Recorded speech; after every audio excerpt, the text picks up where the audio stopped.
আপনাদের এই একই দাবি নিয়ে আপনারা কি বসে আছেন? ফয়সালা কমান দেওয়া পর্যন্ত আপনারা অপেক্ষায় আছেন নাকি? আমরা দীর্ঘদিন ধরে এই দাবি করছি। আমাদের 20% বাড়ি ভাড়া, আমাদেরকে প্রথমে বলা হয়েছিল যে আমাদের 500 টাকা বাড়ি ভাড়া বৃদ্ধির জন্য বলা হয়েছিল, আমরা ওটা মেনে নেয়নি। যেখানে সরকারি কর্মকর্তা কর্মচারীদের 45% বাড়ি ভাড়া, এখানে আমাদের মাত্র 1000 টাকা বাড়ি ভাড়া। দেখেন এখানে বৈষম্য কোথায়, কতটা বৈষম্য আমাদের সাথে। যেখানে অন্যান্য কর্মচারীরা, অন্যান্য সরকারি কর্মচারীরা রাজপ্রাসাদে থাকে, আমরা সেখানে 1000 টাকা বাড়ি ভাড়া নিয়ে টিন শীত পাই না। আমরা মানবতার জীবনযাপন করছি, এখানে বৈষম্য আমাদের সাথে কতটা। যে আমাদের বর্তমান বাংলাদেশের প্রেক্ষাপটে অবস্থানে আমরা বলেছিলাম যে তাহলে আমাদের 45% আমাদের 20% দেওয়া হোক, তাহলে একটা সামঞ্জস্য, কিছুটা সামঞ্জস্যতা আসবে।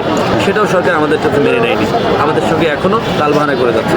তো আমরা আমাদের দেয়ালে পেট ঠেকে গেছে, আমরা আর আমাদের বসে থাকার আর সময় নেই। আমরা আমাদের ন্যায্য দাবি আদায়ের জন্য রাজপথে আছি এবং এটা দাবি আদায় না হওয়া পর্যন্ত রাজপথেই থাকবেন ইনশাল্লাহ। আশা করি আমরাও চেষ্টা করি যে আপনারা ভালো একটা ফলাফল পাবেন। ঠিক আছে, আশা করি। এই সহযোগিতার জন্য আপনাদেরও ধন্যবাদ। আপনারা কোথা থেকে আসছেন? আমি চট্টগ্রাম থেকে আসছি। কুষ্টিয়া থেকে। কুষ্টিয়া থেকে কুষ্টিয়া থেকে আসছেন? আচ্ছা আচ্ছা। চট্টগ্রাম, কুষ্টিয়া, আমরা হচ্ছে নীলফামারী থেকে, মানে সারা নীলফামারী থেকে আসছেন। নীলফামারী থেকে আসছেন আপনি? আচ্ছা। দর্শক, এখানে অনেক শিক্ষার্থী আসছে, দেখেন তারা অনেক দাবি নিয়ে বসে আছে।